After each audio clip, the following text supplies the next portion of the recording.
Hey guys, it's Erik. Today is a little bit intimidating. Let's talk about Kodak Tri-X.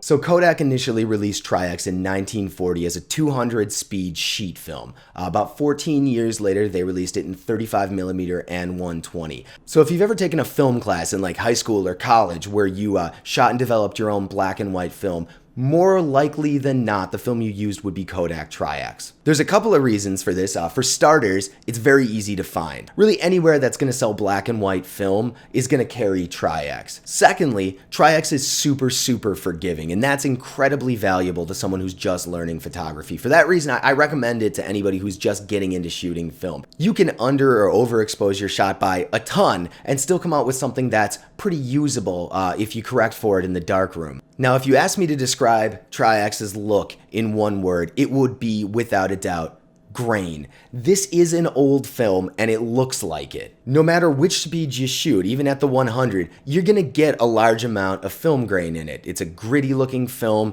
it's a classic looking film, and really there's nothing out there that screams film photography in its look more than Kodak Tri-X does. And that's a really interesting point because for a long time that was a strike against it. That grittiness, that graininess, as people were looking for higher resolution films. They were looking to reduce the amount of grain in their black and white photography. But now with the incredibly clean, sharp look of digital photography being the standard, a lot of people are moving back to Tri-X because it does differentiate your photography in a way that very few other films are going to do. Something shot on Tri-X is unmistakably film. There can be no questioning it. Tri-X is an incredibly flexible film. You can push this thing up to 3200, 6400 ISO. Yeah, you're going to increase that grain, but you'll still get usable results.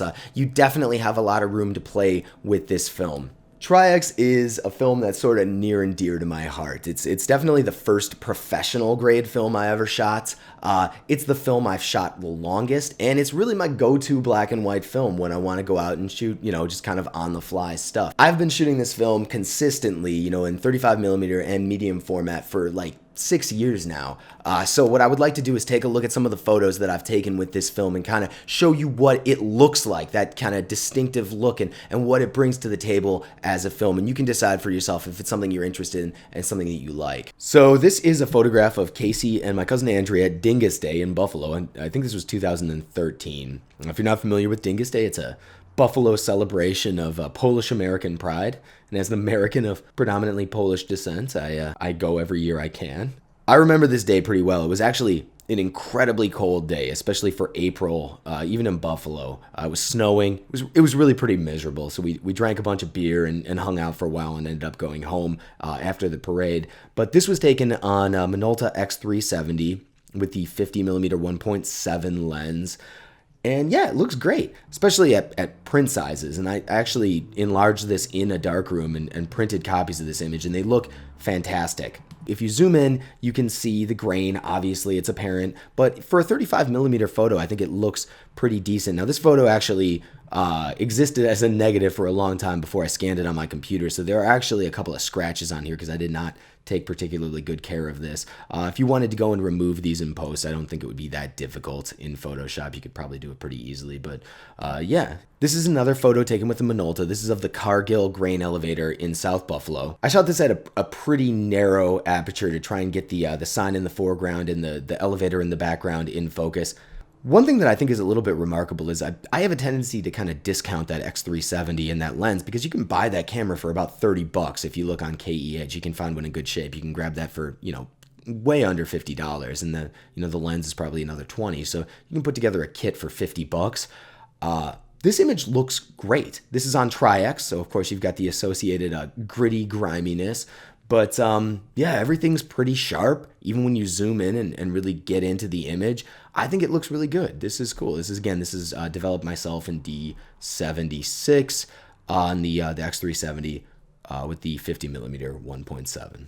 All right, so here's a little bit of a weird one. This is a photograph of me. So obviously I did not take this photograph. I'm not secretly holding the longest analog photography selfie stick in the world there. My buddy John took this. We actually went out and planned to do a video. He and I went and took a bunch of photographs, and we're going to put something together. But for whatever reason, I didn't think that the video I took made enough sense, edited together to make a video out of it. But this is me, Canon FTB, the 50 millimeter 1.8 lens on there, same grain elevator in the background. And you can see, again, I developed this myself. You can see the grain when you get in and really look at it. But there's a very cool kind of classic vintage look to it. And you get a lot of quality out of, a very inexpensive setup. Here's a photograph of just some rocks. This is on the shores of Lake Erie in Angola, south of Buffalo. I was just kind of taking pictures and running through a roll of film here. We were out kind of hanging out for the day. You can see up here when you look at the top of the image, you can really see how it just kind of fades off into grains, and then as you kind of move down into the in focus areas, there's a little bit more detail and a little more going on. But I mean, it's not a spectacular image really, but it's kind of cool, kind of sort of a peaceful vibe to this. I like it. Here's Casey. This is at Connor's. It's a hot dog shop in Angola, south of Buffalo. It was sort of a rainy day, but we went down and walked around on the beach and got some hot dogs. This is probably, I don't know, at this point, probably 2.5 years ago, before we moved out of Buffalo. Just a very nice look to this photograph. You have that really beautiful dynamic range that Tri-X provides. Like so many black and white film varieties, the way that Tri-X handles highlights is a strength to me. It's that sort of gentle transition to those highlights, that sort of glowing, singing look that I think is missing from a lot of digital photos. And if you look at her shirt, the buttons, her face even, and when you zoom in on her face, you can see the grain. It's incredibly obvious, incredibly visible, but it's not distracting. It's not ugly. It's beautiful. It has character. It has flaws. It's natural looking. There's a chaos to it that's very, very different from what you get out of digital photography with its order and, very clean lines. And I think that is indicative of what's really beautiful about film and specifically about Tri-X. This one's kind of interesting. This was actually taken on a Kodak box camera. I think like a Flash 620. I don't remember exactly what it was called, but it was a Kodak Brownie. This is in Delaware Park in Buffalo. This is basically just it's a box with a lens on the front, and you hope that the exposure is right and fire it. This is on 120 film re-rolled onto a 620 spool. Surprisingly sharp for a camera from the 1940s, especially a camera that cost, the equivalent of like $10 in the 40s. This was taken with that same camera, and you can see the vignetting in the corners. I actually love this photograph. This has been viewed by like 2,100 people on Flickr, and none of them like it, really. But I think it's super, super cool. This is people practicing in Delaware Park for Shakespeare in the Park. So they're going through their daily practices to get ready for whatever, plays they were doing over the summertime there. And this is on, just a box camera. The vignetting in the corners, the weird focal plane of those incredibly old, incredibly primitive lenses. I picked Tri-X specifically when we took the Brownie out to take pictures, because when you're shooting at a fixed shutter speed and you have very few options available on the camera, I wanted something that could handle over and under exposure, really well, and that would just be very flexible in terms of what we were allowed to do with it. And I think the photographs turned out, they definitely turned out better than I expected them to. Are they good? I mean, I don't know. It's so subjective, but I think this one in particular is pretty cool.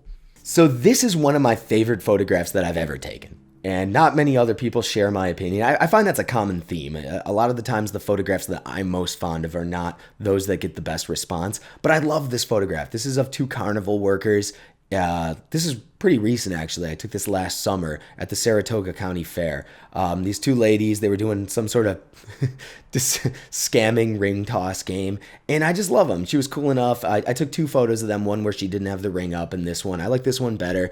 I like just the look in the lady on the right. I like her marijuana leaf tattoo. I don't know what One Love means, but I like her expression. She looks like someone who's definitely seen some stuff. I like her on the left holding up the ring. I like the narrow depth of field with the beautiful kind of fall off in focus from the ring, being blurred out to their faces being relatively sharp. I like the weird animal legs hanging above them and the toys. You know, I just think it's a cool photograph. And again, when you get in, this was taken on the Yashica Mat 124G. When you get in and look at their faces, the grain is really lovely. And in an image like this, where you're dealing with people who, you know, have worked and lived and seen things, you know, obviously. I like that kind of gritty look that Tri-X has. I think it's really beautiful, really classic look, and I'm a big fan of this image. Now, if you've been watching my videos for a while, you've probably seen this one. This is actually one of the most popular photographs I ever uploaded to Flickr, weirdly enough. This is on Tri-X 400. You know, we were just kind of looking around doing stuff, and I decided to take a photo of those wine bottles in the foreground. They're kind of decorative wine bottles with cactus in the drawer there. And it was just kind of a neat coincidence that Casey was framed up, you know, in kind of the right third of the image, and those guys were right there. And I just think it's a cool kind of surreal image. There's a certain amount of a graphical quality to it where it's not really about anything, but there's a scene that's painted, and I think it's very beautiful. I was really proud of this. This was in, if you saw, you know, my developing your own film at home video.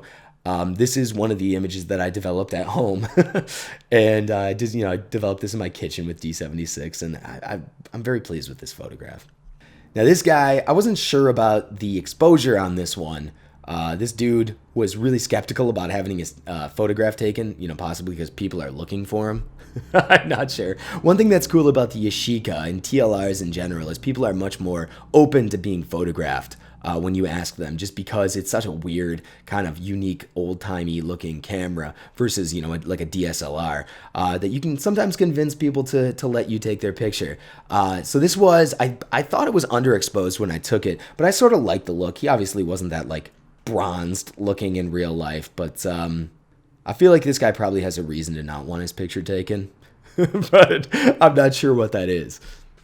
And we'll finish up with this one. This is from my most recent trip home to Buffalo. This is for Christmas a couple of months ago, 3 months ago at this point. This is on the Pentax 6x7. This is a place called Pasteurized Tees in the Elmwood Village of Buffalo. It's a place where you get customized t-shirts, and they make really cool stuff. I've actually worn a couple of their t-shirts and videos. If you look at the old Kodak Brownie video I did with my friend John, I'm wearing a shirt from them in that video. And if you look back, I think it might be the Canon A1 video. I believe I'm wearing a shirt from them in that video also. But it's a cool store. It's a cool place.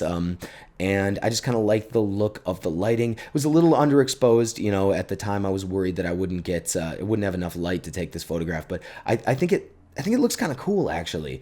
Yeah, again, a cool shop, kind of a neat idea. And that Pentax, you know, that 105 2.4 just makes beautiful images, even if you're not that skilled at taking photographs, you know, as is the case with me. All right, so there you have it, Kodak Tri-X. If you have not shot this film, go buy some, take it out, shoot it, develop it yourself, experiment with it. It really is a lot of fun. It's really a window into a ton of creativity and a ton of flexibility. I can't recommend it highly enough. Thank you guys so much for watching. As always, I really enjoy making these videos and bringing them to you. If you have your own Tri-X story or a question about it, feel free to leave a comment. If you haven't already, please like and subscribe. It does make a huge difference in terms of getting these videos out there so people can see them. If you really, really enjoy the content, I do have a Patreon, and I really appreciate everybody who's contributed to that. New videos every Wednesday at 2 p.m. Eastern Standard Time. Thanks again for watching, guys. Have a great week.